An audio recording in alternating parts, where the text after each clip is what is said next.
My brother got my girlfriend pregnant and stole my inheritance. Years later they begged me for help, and I let karma handle it. Growing up, I, a 29-year-old male, always thought my family was normal. You know, like not perfect, but whose family is? My dad, a 61-year-old male, worked as a bank manager, making decent money, always bragging about his promotions at family gatherings. He was the kind of guy who wore a tie to weekend barbecues and made sure everyone knew exactly how important he was at the firm. He had this way of talking about money that made it clear he valued people based on their income potential. I remember him sizing up my high school friends, asking what their parents did, where they were planning to go to college. Mom, a 58-year-old female, was an elementary school teacher who somehow managed to be sweet to everyone else's kids but a complete nightmare to me at home. She was the type to volunteer for every PTA event, bake cookies for the entire school, but then come home and chew me out for not having a perfectly made bed or for leaving a glass in the sink. Her favorite phrase was always, "Why can't you be more like your brother?" Which, spoiler alert, really messes with a kid's head over time. Then there was my younger brother, Ryan, a 26-year-old male, the golden child. Ryan could do no wrong in my parents' eyes. He sucked at sports, but they went to every game, cheering like he was the star player. When he struck out in baseball, it was bad pitching. When he fumbled in football, it was the coach's fault for not utilizing his talents properly. He got CS in school, and they'd praise him for trying his best and having such diverse interests beyond academics. Meanwhile, I was busting my ass getting straight A's, and they'd ask why I didn't get the extra credit or join more clubs to round out my college applications. I was never the favorite, but I didn't realize how bad it was until the day I got accepted into a pretty competitive university with a partial scholarship. Ryan had just failed 2 classes and was on academic probation at his high school. During what should have been a celebration dinner for my college acceptance, my parents spent the entire time consoling Ryan about how the education system doesn't recognize different types of intelligence, and promised to hire him a tutor. My acceptance letter sat on the fridge for exactly 2 days before it mysteriously disappeared. Ryan's participation certificate for junior varsity baseball stayed up for 3 years. I joined the military right after high school, not because I was particularly patriotic, but because I needed to get the hell away from my family. I couldn't take another day of being the ghost in that house, the one whose achievements were acknowledged with a nod, while Ryan's mediocrity was celebrated with parties. Plus, college was expensive, and despite my dad's bank job, they made it clear that their financial support would be distributed according to need, which somehow always meant Ryan needed more. I did 4 years as a combat medic, deployed twice to Afghanistan. Those were the hardest years of my life, but also, weirdly, the most straightforward. Combat clarifies things. You know who's on your side, who's not, what your job is, and what success looks like. No mind games, no shifting expectations, no golden child to compete with. Just you, your training, and the guys who depended on you. I came back with a bad knee, and some stories I don't tell at parties. The knee was from a bad landing during a medical evacuation under fire. Nothing heroic, just bad luck and rough terrain. The stories, well, some things you see as a combat medic, stay with you. Reshape how you look at normal, everyday problems. It makes it hard to get worked up about someone cutting you off in traffic when you've held a 19-year-old's insides in place while waiting for a medevac chopper. My parents barely acknowledged my service. Dad once made a joke about how I just put band-aids on people while Ryan was building a real future working at the local gym as a personal trainer. This from a guy who'd never been further from home than a business conference in Cleveland. Mom would change the subject whenever I started talking about the military. Like my entire 4 years of service was some kind of embarrassing phase I went through. Like when Ryan dyed his hair blue for 3 weeks in 10th grade. When I got back, my grandmother left me a trust fund worth about $140,000. She passed while I was on my second deployment, and I hadn't even been able to come home for the funeral due to being in the middle of bum-nowhere Afghanistan. Grandma always saw through my parents. She was the only one who ever really saw me, you know. She'd come to my academic awards ceremonies when my parents were too busy attending Ryan's junior varsity baseball practice. She'd slip me 20s for books and tell me how proud she was of me. The trust was specifically for me, with clear instructions that it was intended to help me establish a life and career of my choosing. It wasn't life-changing money, but it was enough to put a down payment on a small house and maybe start a business someday. With my VA benefits, I enrolled in business school, thinking I'd open a gym for veterans someday. Something to help the guys who came back with worse issues. Then my knee. Guys who were struggling with PTSD, missing limbs, traumatic brain injuries. The kind of injuries that make my knee pain seem like a paper cut. That's when I met Mia. She was something else. Dark hair, green eyes, smart as hell. She was studying physical therapy, and we met when she was interning at the VA hospital during one of my checkups. She had this way of explaining things that made complex medical stuff seem simple without making you feel stupid, and her hands were gentle but confident when she was showing me exercises for my knee. I'd deliberately mess up just so she'd have to guide my movements again. We hit it off immediately, started dating, and within 8 months, we moved in together. For the first time in my life, I felt like I was building something real. Something that was mine. Mia didn't compare me to anyone else. She listened when I talked about the military, didn't change the subject or get that uncomfortable look my parents always had. She'd ask thoughtful questions, wanted to know about the good parts and the hard parts. I even introduced her to my family. Something I rarely did with women I dated. My parents seemed to like her, though Mom made those passive-aggressive comments she's famous for. "Oh, you're a physical therapist? That's nice. Ryan's girlfriend is finishing medical school, you know." She was not. She was a part-time receptionist at a dermatologist's office who had mentioned maybe applying to nursing school someday. Ryan, that prick, was always extra friendly with Mia. Too friendly, looking back on it. At family dinners, he'd always managed to sit next to her, would find reasons to touch her arm while talking, would bring up clients from the gym he helped recover from injuries, to steer the conversation toward physical therapy. I thought it was just him trying to impress my girlfriend, show off what a great guy he was. Turns out, I was right about the showing off part, but wrong about everything else. When Mia and I moved in together, Ryan suddenly became weirdly interested in hanging out at our place. He'd stop by unannounced, always when I mentioned I had late classes, or would be putting in extra hours at the gym where I was working. He'd bring beer or takeout, saying he just wanted to check on the new place or was in the neighborhood. I was actually grateful at first, thought maybe he was making an effort to be a better brother, to support this new chapter in my life.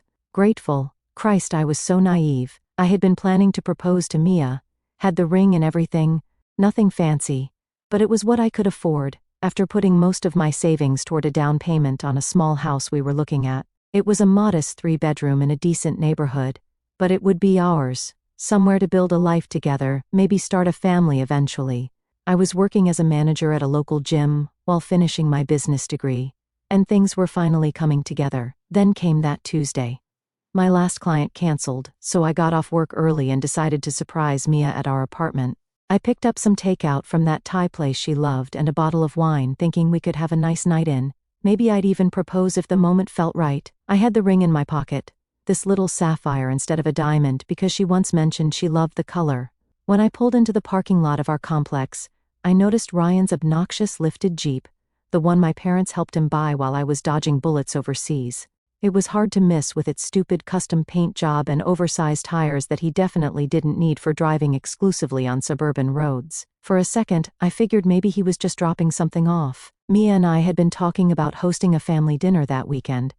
Maybe he was being helpful for once in his goddamn life.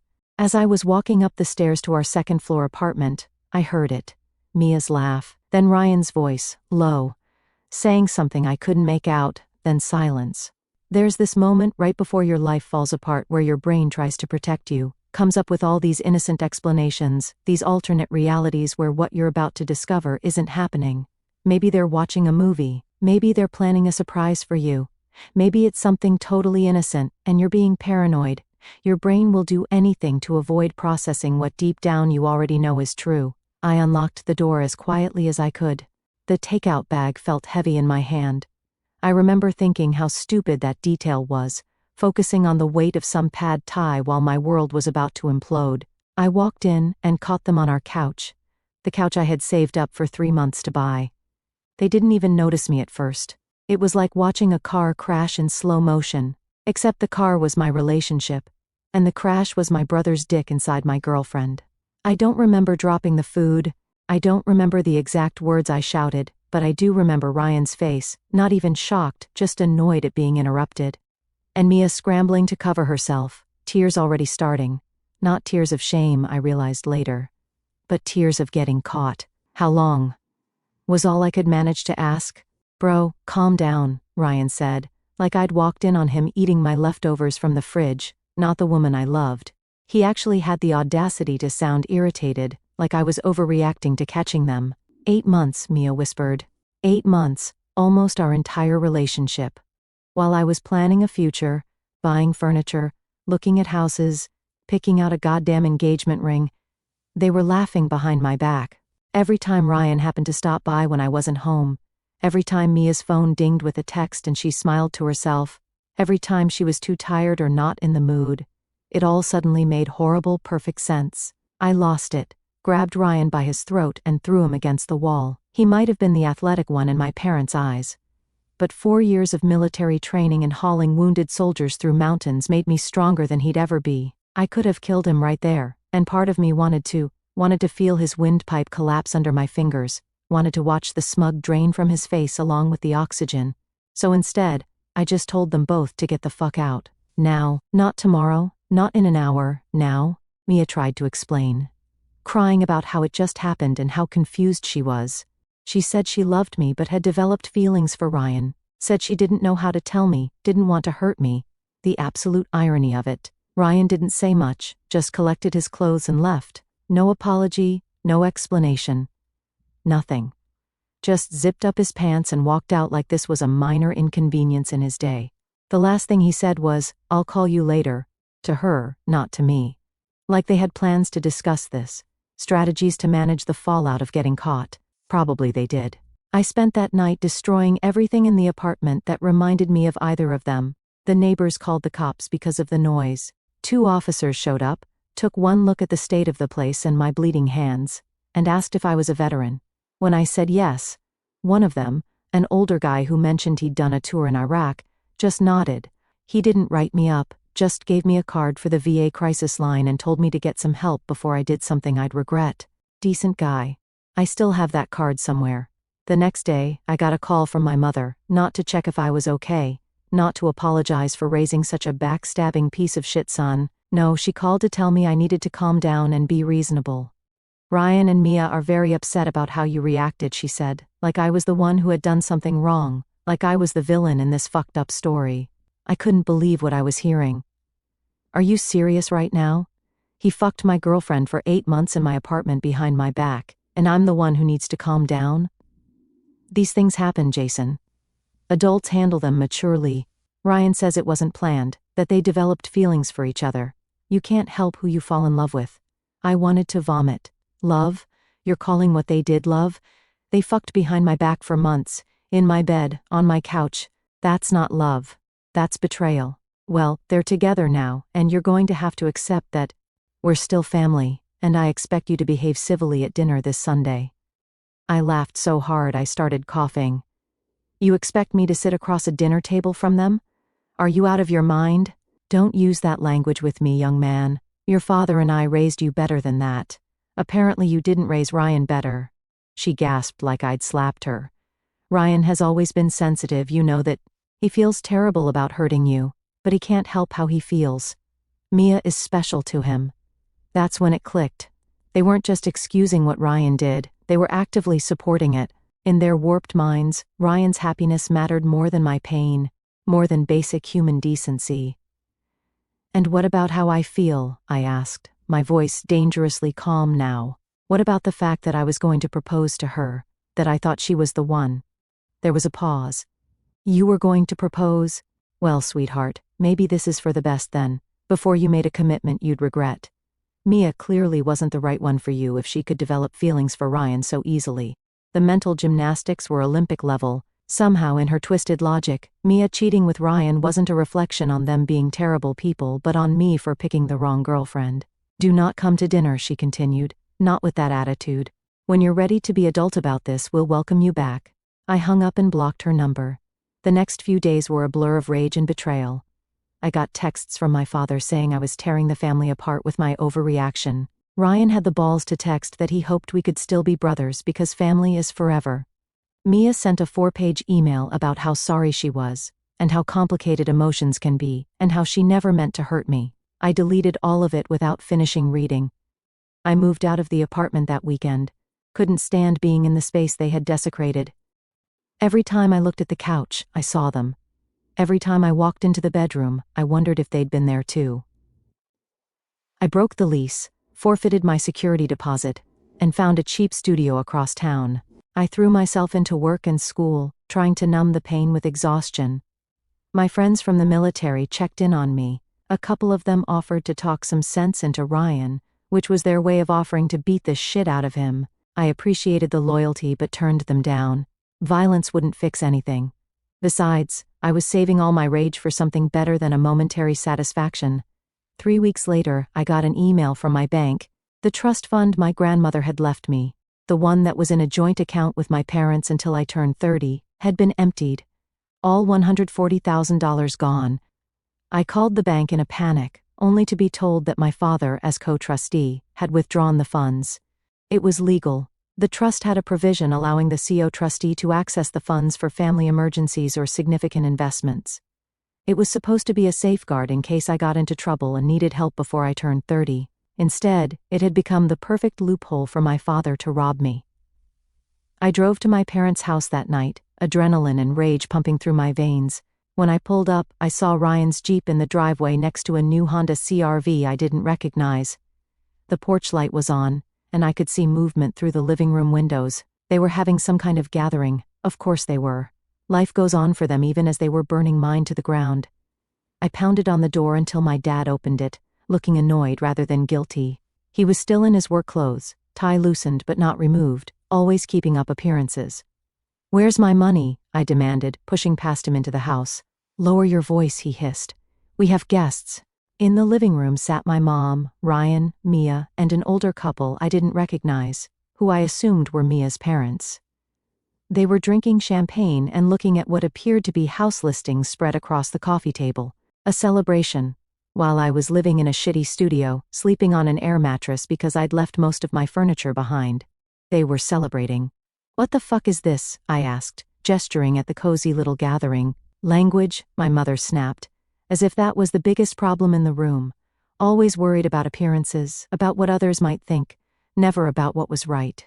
"Jason," my dad said, trying to sound authoritative, "this isn't the time or place for your dramatics." "My dramatics? You stole $140,000 from me, money Grandma left me, and I'm being dramatic?" I looked around the room. Does everyone here know what's going on? Do Mia's parents know that she was cheating on me with my brother for 8 months? Do they know that you're using my inheritance to fund this little love nest for the happy couple? Mia's parents looked uncomfortable, but Ryan just put his arm around Mia, who couldn't even look me in the eye. She was wearing a small diamond ring on her left hand that definitely hadn't been there 3 weeks ago. "We didn't steal anything," my father said, his voice cold.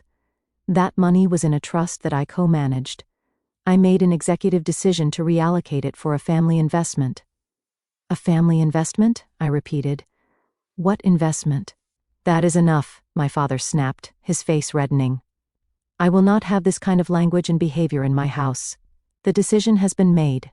The money is being put to good use for the future of this family." My mother smiled that fake smile she uses at PTA meetings, the one that never reaches her eyes. "Ryan and Mia are getting married. Isn't that wonderful? And they found the perfect starter home. Your father and I are helping them with the down payment as our wedding gift." I looked at the papers on the coffee table. Sure enough, it was a contract for a house. A $400,000 house in the nice part of town. And there, on the financing page, was a down payment amount of $120,000. They had taken my trust fund to buy my cheating brother and ex-girlfriend a house. Not just any house, but a house nicer than I would have been able to afford for myself. A house that should have been my future, my new start. "You've got to be kidding me," I said, my voice deadly calm despite the hurricane raging inside me. That dangerous calm was back, the one that comes when you're so angry that your emotions loop all the way back around to a cold, calculating rage. Ryan finally spoke up. "Look, Jace, I know this is awkward, but..." "Awkward? Awkward? You fuck my girlfriend, steal my inheritance, and you think this is awkward?" I looked at Mia. "And you're actually going through with this? You're going to live in a house bought with money that was meant for me. Money from my grandmother who never even met you. How do you sleep at night? Nobody stole anything," my father interrupted. That money was always meant to help both our sons start their lives. Ryan and Mia are starting a family. A family? I looked at Mia. You're pregnant? She nodded, tears in her eyes. 3 months. The math wasn't hard to do. She'd been cheating on me with Ryan for 8 months. She was 3 months pregnant. There was a good chance she had been sleeping with both of us when she got pregnant. The thought made me physically ill. Is it even his? I asked, the words out before I could stop them. The slap came out of nowhere. My mother, her face contorted with rage. How dare you? After everything we've done for you. Ryan and Mia are in love. They're having a baby, and they need a stable home. What were you going to do with that money, wasted on some gym for broken soldiers? I touched my cheek where she'd slapped me, oddly calm now. That slap crystallized everything for me. The years of favoritism, the constant dismissal of my achievements, the utter lack of respect for my service, for my sacrifices, for my very existence. You know what? You deserve each other. All of you. I'm done.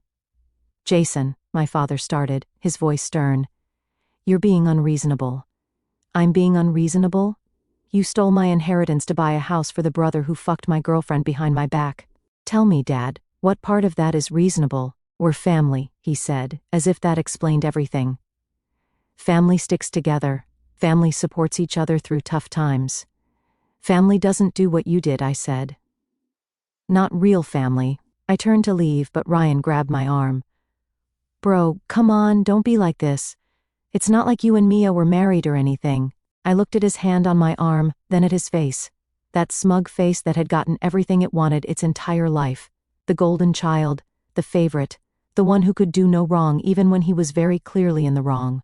Touch me again, I said quietly, and I'll break every finger you use to make a living. He dropped his hand, stepping back. For the first time, I saw a flicker of fear in his eyes. Good. Let him be afraid. Let him wonder just how much of me had changed during those years in Afghanistan, what I was capable of now. You're not welcome here until you can be civil, my mother called after me as I walked out, until you can be happy for your brother's blessings. I turned at the doorway. Then I guess I'm never coming back. The day after the confrontation, I withdrew from my classes, broke my lease and re-enlisted. Not the smartest decision emotionally, but I needed to get as far away from that town as possible. I went back to school in a different state, finished my business degree, then got a master's in health administration. I met a guy in one of my classes named Marcus, who had the same idea I did, a wellness center focused on veterans. He had been a logistics officer, had the business experience I lacked. I had the medical background and military connections he needed. Plus, he was a black guy who had grown up in foster care and had his own experience with family disappointment. He got it when I told him my history. No judgment, just understanding. We opened the first center 2 years after I graduated, a gym, physical therapy clinic, and counseling center all in one, designed specifically for vets transitioning back to civilian life. We hired staff who understood military culture, who wouldn't get weirded out by dark humor or freeze when someone had a flashback. We kept prices low by operating as a nonprofit and securing grants for veterans who couldn't afford care. It took off faster than we expected. Within 3 years, we had 4 locations across the state, and were eyeing national expansion. Turned out there was a massive need for a place where veterans could go and not have to explain themselves, not have to soften their experiences or pretend they hadn't seen the things they'd seen. A place built by people who understood. I met Sarah at a fundraiser for veteran suicide prevention. She was a trauma psychologist who specialized in PTSD, smart, compassionate, and beautiful, with none of Mia's selfishness. Her father had been a Vietnam vet who struggled with PTSD his whole life, which had inspired her career choice. She got it. She understood the military mindset without romanticizing it or being intimidated by it. We took things slow, both of us had baggage to work through. But after a year, I knew she was the one. We moved in together, and I proposed 6 months later. No drama, no betrayal, just 2 people who respected and loved each other, building a life together. The proposal was simple. We were hiking, reached a viewpoint overlooking the city. I told her that for the first time since I could remember, I felt like I was exactly where I was supposed to be, with exactly who I was supposed to be with. Got down on one knee, pulled out a ring, sapphire, not diamond, because she once mentioned loving the color. She cried, said yes. I actually cried too, which surprised both of us. We bought a house together, nothing extravagant but comfortable, 3 bedrooms, nice yard, enough space to grow into. I paid for it with money I'd earned, not stolen. Every mortgage payment was a reminder that I had built this life from scratch, on my terms, without any help from the people who should have supported me the most. I had done it, built myself a life from scratch, surrounded by people who cared about me for who I was, not what I could do for them. I had purpose, success, love, everything my family had tried to take from me. I never checked up on them, never looked at Ryan or Mia's social media, never drove by the house they bought with my stolen future. As far as I was concerned, they didn't exist. I had no family except the one I was building for myself, Sarah, our friends, the veterans we helped every day. Until the day my phone rang with a number I didn't recognize, and my mother's voice came through the speaker for the first time in 5 years. Jason? Jason, please don't hang up. Her voice sounded older, rougher than I remembered. I should have hung up immediately, but curiosity kept me on the line. That and a certain satisfaction in knowing she was the one reaching out, not the other way around. What do you want? I asked, keeping my voice neutral. It's so good to hear your voice. We've missed you so much. Cut the crap, Mom. What do you want? She sighed, dropping the fake warmth. We need your help. The family is in trouble. I don't have a family, I replied coldly. Please, just listen. Things have been difficult. Your father lost his job 3 years ago, the bank downsized, and at his age, he couldn't find another position. We've been living on his pension, but it's not enough. Sounds like a personal problem. Jason, please. Ryan and Mia, they're struggling too.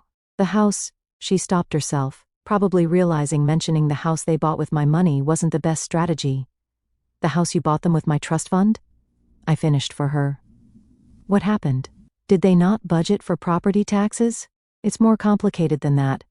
Ryan got injured, he can't work as a trainer anymore. Tore his rotator cuff, needed surgery, developed a pain pill problem.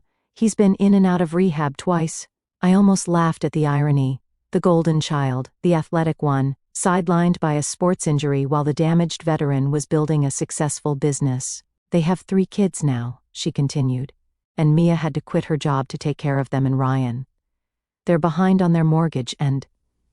This concerns me how exactly? I asked, still typing an email. Your father and I have been helping them as much as we can, but we're stretched thin too. The medical bills, the rehab costs, it's been a nightmare. And now the bank is threatening foreclosure on their house. I laughed. I couldn't help it. Let me get this straight. You want me to help the people who betrayed me, stole from me and kicked me out of the family? Why would I do that? Because we're blood, she said, as if that meant anything after what they'd done. Because despite everything, we're still your family. Family? I repeated. You know, I've learned a lot about family in the last 5 years. Real family has your back. Real family respects you. Real family doesn't steal your inheritance to give to the brother who fucked your girlfriend. We made mistakes, she admitted, her voice cracking, and for a second, I almost felt something. A tiny flicker of the son who had once desperately wanted his mother's approval. I squashed it immediately. Terrible mistakes. But we're desperate, Jason. We could lose everything. Like I lost everything? The girlfriend, the trust fund, the family support? That kind of lose everything? She started crying then. Big dramatic sobs that might have moved me once upon a time. The bank is foreclosing on their house. They're moving in with us, but we can barely pay our own bills. Your father's health isn't good. He had a minor heart attack last year, and our insurance doesn't cover all his medications. We're drowning. And what exactly do you expect me to do about it? We've seen the articles about your business, she said. The wellness centers for veterans. You're successful now. We're so proud of what you've accomplished. Don't, I cut her off. Don't pretend you had anything to do with my success. You actively tried to prevent it. You took money that was meant to help me start my life and gave it to Ryan. You don't get to be proud now that I've succeeded despite you, not because of you. You're right. You're absolutely right. We were wrong, and we've paid for it every day since you left. Please, Jason. If not for us, then for your nieces and nephews. They're innocent in all this. That gave me pause. The kids were innocent. It was true, just like I had been innocent when my parents played favorites and made me feel worthless compared to Ryan. But they weren't my responsibility. Their parents had made their choices. Here's what's going to happen, I said finally. I'm going to hang up. You're not going to call me again. You made your choice 5 years ago, and now you're living with the consequences. That's how life works. Jason, please. Goodbye, Mom. I hung up, my hand shaking slightly. Sarah found me on the balcony of our house that evening. Everything okay? She asked, wrapping her arms around me from behind. Her presence was instantly calming, grounding me back in the reality of the life we'd built together. My mother called, I said. They're in financial trouble. Want me to bail them out? Sarah knew the whole story. I'd told her everything early in our relationship, wanting complete honesty between us. She didn't judge me for cutting them off, never pushed me to reconcile for the sake of family. What are you thinking? That Karma's a bitch, I said, and that I don't owe them anything. She nodded, not arguing either way. Whatever you decide, I'm with you. That night, I got a text from Ryan's number. Mom told me she called you. I know I'm the last person you want to hear from, but please, if not for me, then for my kids. They don't deserve to suffer because of my mistakes. I'm begging you, brother. Brother. The word felt hollow now, stripped of all meaning. I didn't respond, but I couldn't sleep that night, not because I felt guilty. I'd long ago come to terms with cutting off my toxic family, but because of those kids. 3 innocent children who didn't ask to be born to selfish, entitled parents. 3 kids who were about to learn the hard way that actions have consequences. I thought about the boy I'd been, always trying to earn love that was freely given to my brother, always working twice as hard for half the recognition. I didn't want that for any child. 2 weeks after my mother's call, I received an email from my father. It was long, detailed, and pathetic. A full accounting of their financial situation, medical bills, the pending foreclosure on Ryan and Mia's house.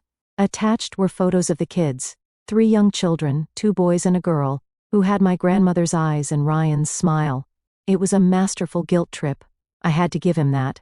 The desperate plea of a man who had run out of options but still couldn't bring himself to actually apologize for what they'd done. He went on about family legacy and blood being thicker than water, about how much they regretted the misunderstandings of the past.